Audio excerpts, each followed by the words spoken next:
Hello class 12th के बच्चों, हम आपको यूपी बोर्ड एनसीईआरटी पर बेस्ड इंग्लिश के पहले lesson a letter to God का पूरा हिंदी एक्सप्लेनेशन पढ़ाने वाले हैं।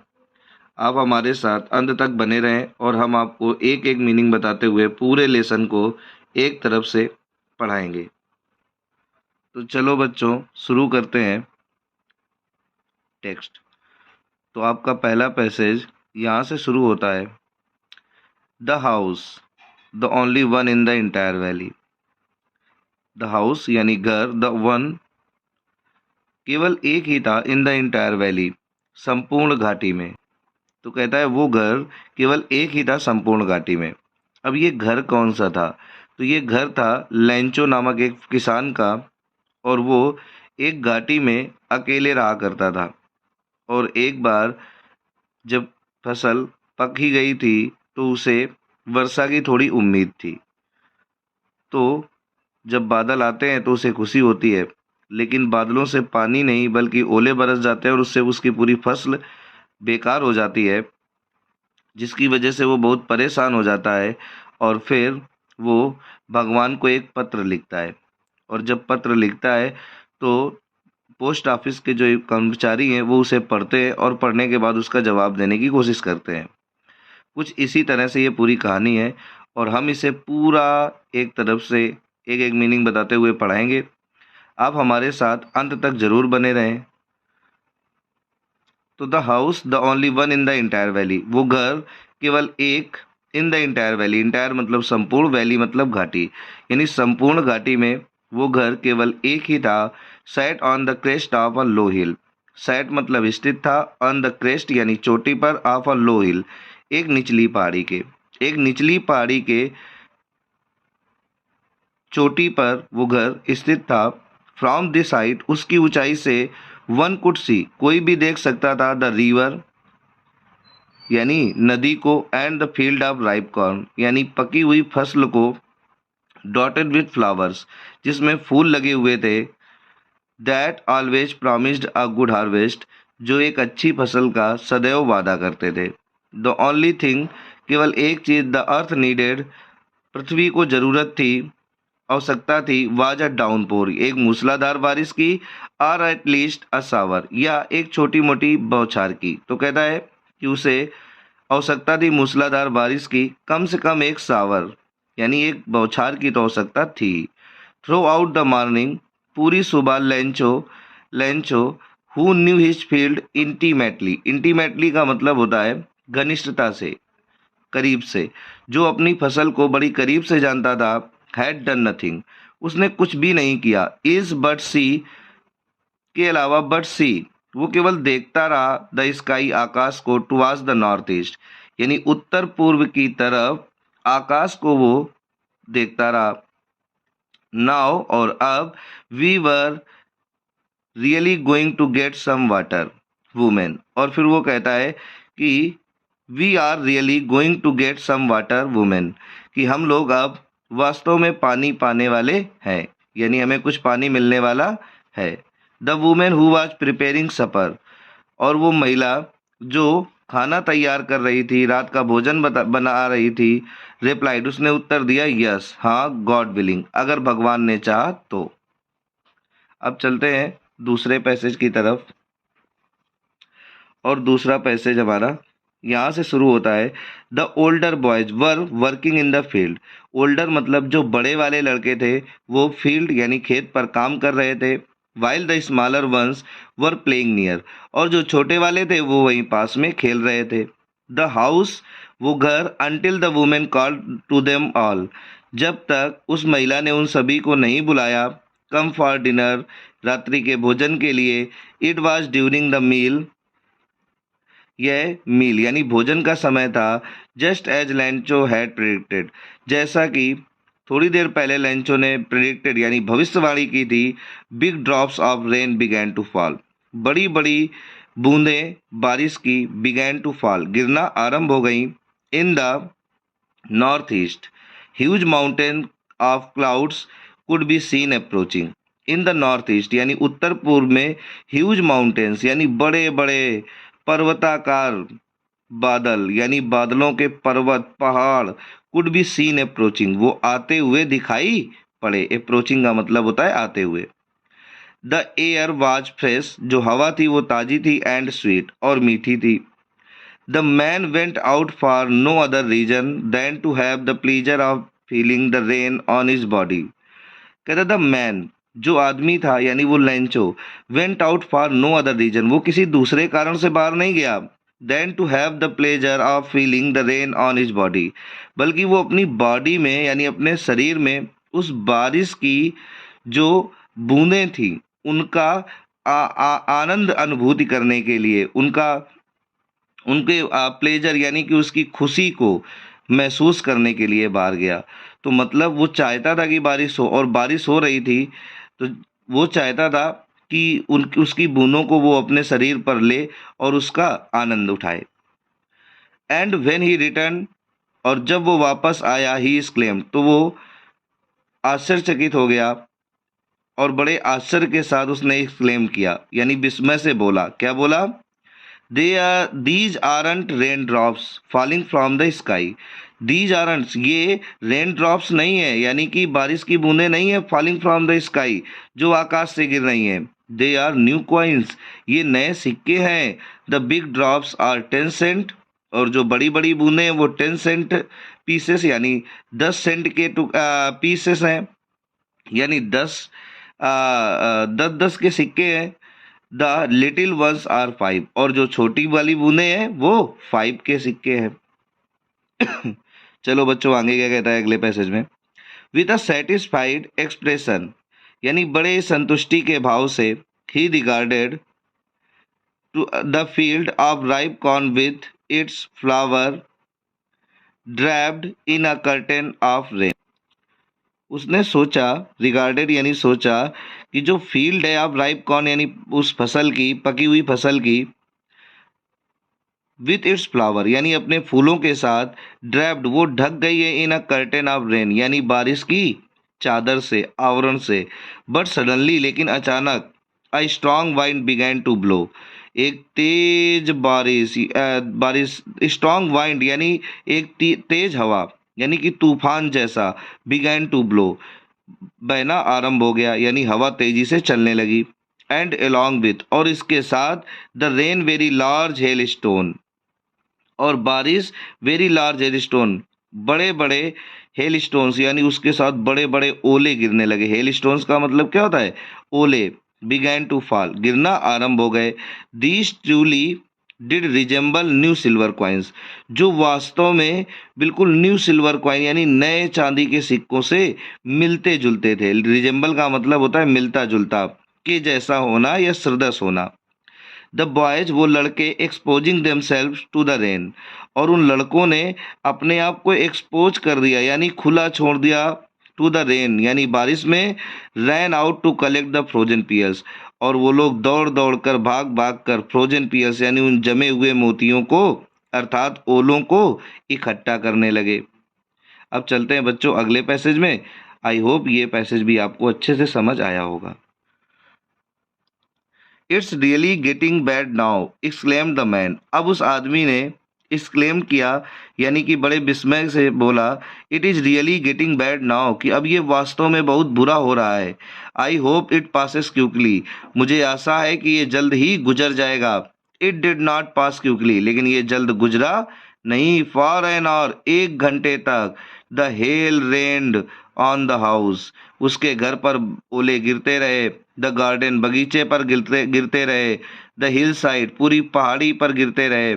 द कॉर्नफील्ड, उस अनाज की फसल में, अनाज के खेतों में गिरते रहे। ऑन द होल वैली, संपूर्ण घाटी में ओले गिरते रहे। द फील्ड वाज वाइट, और जो जमीन थी वो बिल्कुल सफ़ेद हो गई। As if covered with salt, और ऐसा लग रहा था मानो वो नमक से ढक गई हो।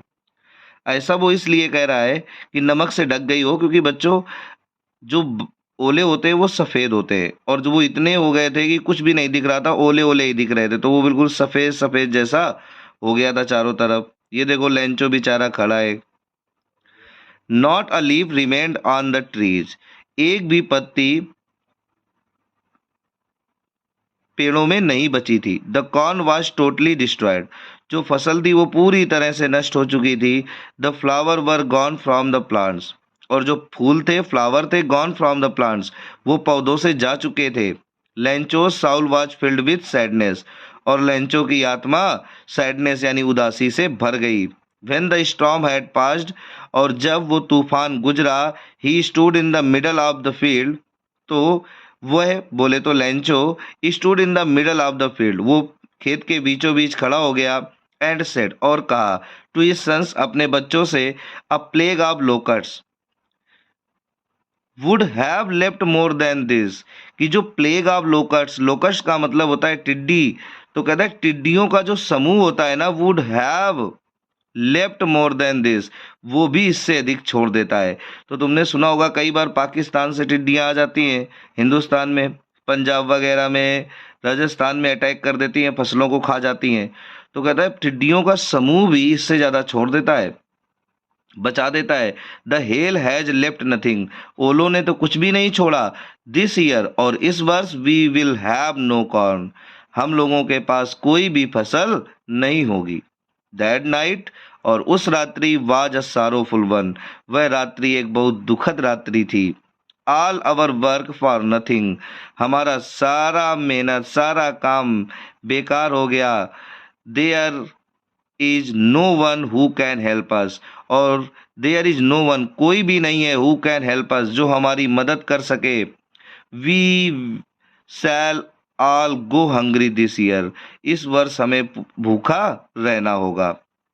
तो अब बेचारे की फसल खराब हो गई, उस पहाड़ी में कोई रहता भी नहीं था उसके साथ, तो अब उसकी मदद कौन करता। तो बच्चों, अब वो कहता है बड़े उदास होकर कि कोई भी नहीं है जो मेरी मदद कर सके, और इस वर्ष हमें भूखा ही रहना होगा।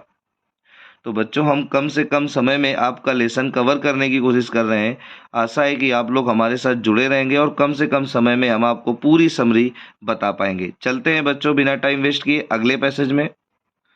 चलो, तो अब आगे कहता है, but in the heart of all who lived in that solitary house in the middle of the valley, but in the heart of all, लेकिन सभी के हृदय में, who lived in that solitary house, जो उस एकांत, सॉलिटरी का मतलब होता है एकांत, अकेले, तो जो भी लोग उस अकेले घर में, एकांत घर में रहते थे, in the middle of the valley यानी उस घाटी के बीच, there was a single hope, उन सभी के अंदर एक ही आशा थी, सिंगल होप, एक ही आशा थी, हेल्प फ्रॉम गॉड, भगवान से मदद की। Don't be so upset even though this seems like a total loss, कहता है डोंट बी सो अपसेट, अरे इतना भी परेशान मत हो। इवन दो, यद्यपि, this seems like a total loss, ये ऐसा प्रतीत हो रहा है जैसे सब कुछ नष्ट हो गया। रिमेंबर, याद रखो, no one dies of hunger, कोई भी भूख से नहीं मरता। तो कितनी अच्छी बात कह रहा है, और कितना आस्तिक व्यक्ति है। समझो कि पूरी फसल उसकी नष्ट हो गई, और अब उसके पास कोई मदद करने के लिए भी नहीं है, लेकिन फिर भी वो भगवान से मदद की उम्मीद करता है और कहता है, याद रखो, no one dies of hunger, कोई भी भूख से नहीं मरता। तो हमें भगवान पर भरोसा करना चाहिए, और अगर उन पर हम भरोसा करते हैं तो वो जरूर हमें कहीं ना कहीं से तो हमारा पेट भरते ही हैं। That's what they say, no one dies of hunger, that's what they say, उन्होंने ऐसा कहा था कि no one dies of hunger, कोई भी भूख से नहीं मरता। वे ऐसा कहते हैं कि कोई भी भूख से नहीं मरता। ऑल थ्रू द नाइट, पूरी रात्रि, Lencho thought only of his one hope, Lencho केवल एकमात्र अपनी आशा के बारे में सोचता रहा, द हेल्प ऑफ गॉड, यानी भगवान की मदद। तो पूरी रात्रि उसने अपनी एक आशा के बारे में सोचा, हेल्प ऑफ गॉड, भगवान की मदद। हुज आइज, जिसकी आंखें, he as he had been instructed, जैसा कि उसे बताया गया है, इंस्ट्रक्ट किया गया है, सीज एवरीथिंग, वो सब कुछ देख लेती हैं, या सब कुछ देखती हैं। Even what is deep in one's conscience, और इवन, यहाँ तक कि, या हम कहते हैं फिर भी, what is deep in one's conscience, उसकी जो आंखें होती है ना भगवान की, डीप इन ओन्स कंसाइंस, वो अंतर मन में भी झांक लेती हैं। कंसाइंस का मतलब होता है अंतःकरण, तो वो उसके अंतःकरण यानी अंदर मन में भी देख लेती है। लैंचो was an X ox of a man, जो लैंचो था वो एक बैल जैसा आदमी था। तो कहता है ऑक्स ऑफ अ मैन यानी एक आदमी का बैल था। तो मतलब क्या है, मतलब कहने का ये है कि लैंचो जो था ना वो ऑक्स यानी बैल जैसा आदमी था, मतलब बहुत मेहनती था। वर्किंग लाइक एन एनिमल, वो बिल्कुल एक जानवर की तरह काम करता था। इन द फील्ड्स यानी जमीन में, खेती में।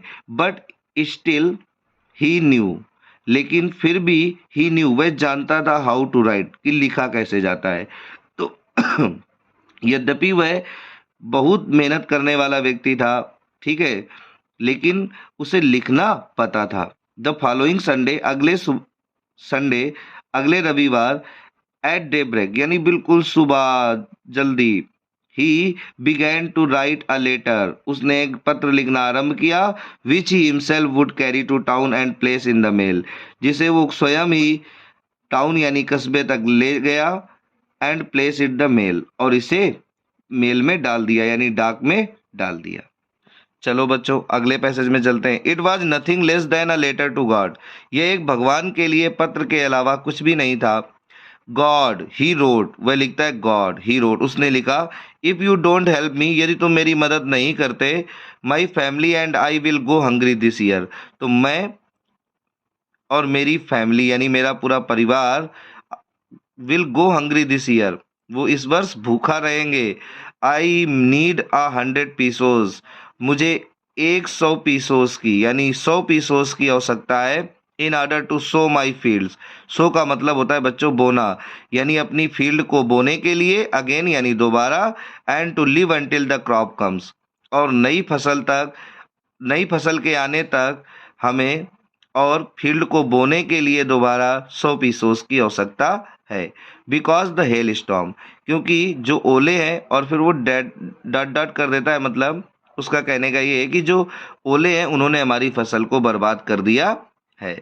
ही रोट, उसने लिखा, टू गॉड, भगवान को, ऑन द इनवेलप, और लिफाफे पर, put the letter inside, and उसने उस इनवेलप पर लिखा to God, put the letter inside, और उसके बाद उस पत्र को अंदर लिफाफे में डाल दिया। एंड स्टिल ट्रबल्ड, और थोड़ा परेशान हो गया, वेंट टू टाउन, और फिर वो कस्बे गया। एट द पोस्ट ऑफिस पर he placed the stamp on the letter, उसने पत्र पर एक स्टाम्प चिपकाया, and dropped it into the mail box, और उसे मेल बॉक्स यानी डाक के डब्बे में डाल दिया, लेटर बॉक्स में डाल दिया, जो पत्र पेटिकाएं होती हैं। और फिर आगे कहता है, वन ऑफ द एम्प्लॉयज, उनमें से एक employees, who was a postman, जो पोस्टमैन था, डाकिया था, and also help at the post office, और वो पोस्ट ऑफिस में मदद भी करता था, वेंट टू हिज बॉस, वो अपने बॉस के पास गया यानी जो हेड थे उस ऑफिस के, लॉफिंग हर्टली, हृदय से हंसते हुए यानी खूब तेज तेज हंसते हुए, एंड शोड हिम, और उन्हें दिखाया, द लेटर टू गॉड यानी भगवान के लिए पत्र। नेवर इन हिज कैरियर, अपने संपूर्ण जीवन में, एज आ पोस्टमैन, एक पोस्टमैन के रूप में अपने पूरे जीवन में, had he knew that address, वह इस एड्रेस को नहीं जानता था। तो वो कहता है पोस्टमैन के रूप में काम करते हुए अपने संपूर्ण जीवन में मैंने ऐसे एड्रेस को कभी नहीं जाना, तो मुझे ऐसा कोई एड्रेस पता नहीं था। The post master, a fat amiable fellow, जो पोस्ट मास्टर था वो एक मोटा एमिएबल फेलो यानी एक हंसमुख मिजाज का मैत्रीपूर्ण व्यक्ति था। आल्सो ब्रोक आउट लाफिंग, वो भी तेज तेज से हंसने लगा। बट ऑलमोस्ट, लेकिन ऑलमोस्ट इमीडिएटली ही टर्न सीरियस, वो लगभग तुरंत ही गंभीर हो गया। एंड टैपिंग द लेटर, और पत्र को थपथपाते हुए, ऑन इज डेस्क, अपनी डेस्क पर, कमेंटेड, उसने कहा, व्हाट फेथ, क्या विश्वास है, आई विश, मेरी इच्छा है, मेरी आशा है, या मेरी चाह है, I had the faith of the man who wrote this letter, कि मेरे पास भी ऐसा ही विश्वास होता, इस व्यक्ति के जैसा विश्वास होता, हु रोट दिस लेटर, जिसने इस पत्र को लिखा है। Steering up at a correspondence with God, starting up a correspondence with God. Correspondence का मतलब होता है पत्राचार। तो जो भगवान से पत्राचार प्रारंभ करना चाहता है, काश मेरे अंदर भी ऐसा ही विश्वास होता। चलो आगे अगले पैसेज में चलते हैं। तो अगला पैसेज क्या कहता है? सो इसलिए in order not to shake the writer's faith in God, और इसलिए कि उस राइटर यानी लिखने वाले का जो विश्वास है भगवान पर वो ना टूट पाए, वो ना हिले। The post master came up with an idea, post master के दिमाग में एक विचार आया। आंसर द लेटर, उस पत्र का उत्तर देने के लिए। But when he opened it, लेकिन जब उसने इसे खोला, इट वॉज इविडेंट, तो ये स्पष्ट था दैट कि टू आंसर इट, इसका उत्तर देने के लिए he needed something more than goodwill, कि उसके अंदर एक अच्छी इच्छा का होना यानी सद्भावना के अलावा भी कुछ और चीज़ों की आवश्यकता थी। इंक एंड पेपर, पेपर और इंक की आवश्यकता थी। But he stuck to his resolution, लेकिन वो अपने रिजोल्यूशन यानी अपने दृढ़ पर अडिग रहा, टिका रहा। तो कहता है कि पेपर, इंक और सद्भावना के अतिरिक्त भी कुछ और चीज़ों की आवश्यकता थी। जैसा कि तुमको तो पता ही है कि उसने 70 पीसोस भी मांगे थे। He asked for money from his employees, उसने अपने कर्मचारियों से मनी यानी धन की मांग की। He himself gave part of his salary, और उसने स्वयं भी अपनी सैलरी का सैलरी का एक भाग, एक पार्ट उसे दिया। एंड और several friends of his were obliged to give something for an act of charity, और इस दान के काम के लिए, इस चैरिटी के यानी परोपकार दान के काम के लिए अपने जो दोस्त थे उनसे भी हिस्सा लेने के लिए कहा, यानी उनसे भी उनका भी आभार प्रकट किया कि वो लोग भी इसमें कुछ न कुछ दें। टू गिव समथिंग यानी कुछ न कुछ दें। इट वॉज इम्पॉसिबल, लेकिन ये असंभव था फॉर हिम, उसके लिए, टू गैदर द 100 पीसोस, कि एक साथ 100 पीसोस 100 पीसोस इकट्ठे कर पाना उसके लिए भी असंभव था। So he was able to send the farmer only a little more than half, और इसलिए वह एबल यानी योग्य था टू सेंड भेजने के, द फार्मर किसान को, only a little more than half यानी आधे से कुछ ज्यादा ही केवल वो उस किसान को भेजने के योग्य था। He put the money in an envelope, उसने उस मनी यानी धन को इनवेलप यानी लिफाफे के अंदर रखा। एड्रेस टू लेंचो, और उसमें लेंचो का पता लिख दिया। And with it a letter containing only a single word as a signature of God, और उस पत्र के ऊपर भगवान का हस्ताक्षर करते हुए उसने बस यही शब्द लिखा। कौन सा शब्द? गॉड, यानी एक सिग्नेचर यानी कि एक हस्ताक्षर करते हुए उसने उसमें गॉड लिख दिया। चलो बच्चों अगले पैसेज में चलते हैं। द फॉलोइंग संडे, अगली सुबह, Lencho came a bit earlier, Lencho थोड़ा जल्दी आ गया। Than usual to ask if there was a letter for him, यानी देन यूजुअल यानी हमेशा से वो अगले दिन थोड़ा जल्दी आ गया। आस्क, उसने पूछा, if there was letter for him, कि क्या उसके लिए कोई पत्र आया था। It was the postman himself, तो वहां पर तो ये पोस्टमैन ही था। Who handed the letter to him, जिसने उसे पत्र पकड़ाया। वाइल द पोस्ट मास्टर, और जबकि जो पोस्ट मास्टर था, experiencing the contentment of a man who has performed a good deed, वो एक्सपीरियंसिंग यानी अनुभव कर रहा था। द कंटेंटमेंट यानी उस संतुष्टि को, उस संतोष को, ऑफ अ मैन एक व्यक्ति के, who has performed a good deed, जिसने एक अच्छे कार्य को किया था। Looked on from his office, जो उसे ऑफिस से देख रहा था या जिसने उसे ऑफिस से देखा।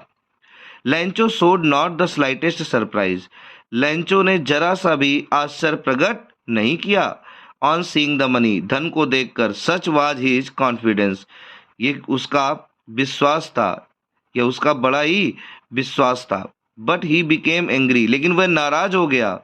When he counted the money, जब उसने धन को गिना। God could not have made a mistake, भगवान से कोई गलती नहीं हो सकती, भगवान कोई गलती नहीं कर सकता। Nor could he had denied लैंचो, और ना ही वो लैंचो को डिनाई यानी मना कर सकता है। वाट ही हैड रिक्वेस्टेड, जो उसने उनसे प्रार्थना की थी उसके लिए भगवान ना तो उसे मना कर सकते हैं, ना उस ही भगवान से गलती हो सकती है। ऐसा क्यों हुआ? इमीडिएटली, तुरंत ही, Lencho went up to the window, Lencho window पर गया, to ask for paper and ink, यानी पेपर और इंक मांगने के लिए वो विंडो पर गया। On the public writing table, और लोगों की जो लिखने की टेबल थी, ही स्टार्टेड टू राइट, वहां पर जाकर उसने लिखना प्रारंभ कर दिया। With much wrinkling of his bro, यानी अपनी भौहों को सिकोड़ते हुए, कॉज्ड बाय द एफर्ट, जो उसके एफर्ट यानी प्रयासों की वजह से सिकुड़ रही थी। He had to make to express his ideas, क्योंकि वो अपने आइडियाज यानी विचारों को व्यक्त करने की कोशिश कर रहा था। या हम कहते हैं he had to make to express his ideas, वह अपने विचारों को एक्सप्रेस यानी व्यक्त कर रहा था। तो उसको व्यक्त करने पर उसके जो प्रयास थे उसकी वजह से उसकी भौहें सिकुड़ रही थी। यहाँ पर आप देख सकते हो, वेन ही फिनिश्ड, और जब उसने इसे फिनिश किया यानी लिखना समाप्त किया, he went to the window, तो वो विंडो पर गया, टू बाई अ स्टाम्प, उसने एक स्टाम्प खरीदा, विच ही लिक्ड, जिसे उसने चाटा, and then affix to the envelope, और इन्वेलप पर चिपका दिया, with a blow of his fist, यानी अपनी मुष्टिका का प्रहार करके उसमें उसे चिपका दिया। द मूमेंट, यानी उस क्षण, the letter fell into mail box, the post master went, और उस क्षण the letter fell into the mail box, जब उसने मेल बॉक्स में उसे डाला, द पोस्ट मास्टर वेंट, तो जो पोस्ट मास्टर था वो गया और जाकर टू ओपन इट, इसे खोला, इट सेड, और इसने कहा, इसने बोले तो इस पत्र में लिखा था, क्या लिखा था? गॉड, भगवान, of the money that I ask for, यानी वो धन जो मैंने आपसे मांगा था, ओनली 70 पीसोज रीच्ड मी, वो केवल 70 पीसोज मेरे तक पहुंचा है। सेंड मी द रेस्ट, बचा हुआ मुझे भेज दो। Since is I need it very much, क्योंकि मुझे इसकी बहुत ज़रूरत है। But don't send it to me through the mail, लेकिन इसे मेल से मुझे मत भेजना। बिकॉज, क्योंकि the post office employees are a bunch of crooks, क्योंकि जो पोस्ट ऑफिस के एम्प्लॉयज़ हैं वो बंच ऑफ क्रूक्स हैं, यानी बेईमानों का एक समूह है, लैंचो, और उसमें सिग्नेचर के रूप में उसने लिख दिया लैंचो। तो बच्चों देखो, लैंचो ने भगवान से मदद मांगी। अब भगवान के पास तो पोस्ट मास्टर पहुंच नहीं सकता था, लेकिन उन पोस्ट मास्टर ने उसका विश्वास भगवान पर बनाए रखने के लिए स्वयं उसकी मदद के रूप में पैसा इकट्ठा करके भेजा, और वो उन्हीं को कह रहा है कि वो बंच ऑफ क्रूक्स हैं, यानी बेईमानों का समूह है। चलो, तो इससे हमें ये सीख मिलती है कि अगर हम भगवान पर भरोसा रखते हैं तो किसी न किसी तरह से हमें भगवान मदद जरूर करता है। चलो, तो आपका ये टेक्स्ट पूरा समाप्त हुआ, ये लेसन यहीं तक था। और बच्चों, अब क्वेश्चन आंसर के लिए आप हमारे चैनल से जुड़े रहना। हम इसके क्वेश्चन आंसर ही भी बहुत ही छोटे छोटे और सरल भाषा में लिखकर आपको भेजेंगे, और उसे वीडियो के रूप में बनाकर आपको समझाएंगे भी, ताकि आपको उसे याद करने में आसानी हो। अगर वीडियो अच्छा लगा हो तो इसे लाइक करें, शेयर करें और चैनल को सब्सक्राइब करें। और हाई स्कूल की पूरी संपूर्ण तैयारी करने के लिए हमारे चैनल से जुड़े रहें। 100 आउट ऑफ 100 की अगर तैयारी करनी है तो चैनल से जुड़े रहें। एक भी क्वेश्चन बोर्ड एग्जाम में ऐसा नहीं आ सकता जो हमारा पढ़ाया हुआ ना हो। तो अगर आप अपने बोर्ड एग्जाम की अच्छे से तैयारी करना चाहते हैं तो हमारे चैनल से ज़रूर जुड़े रहें। धन्यवाद।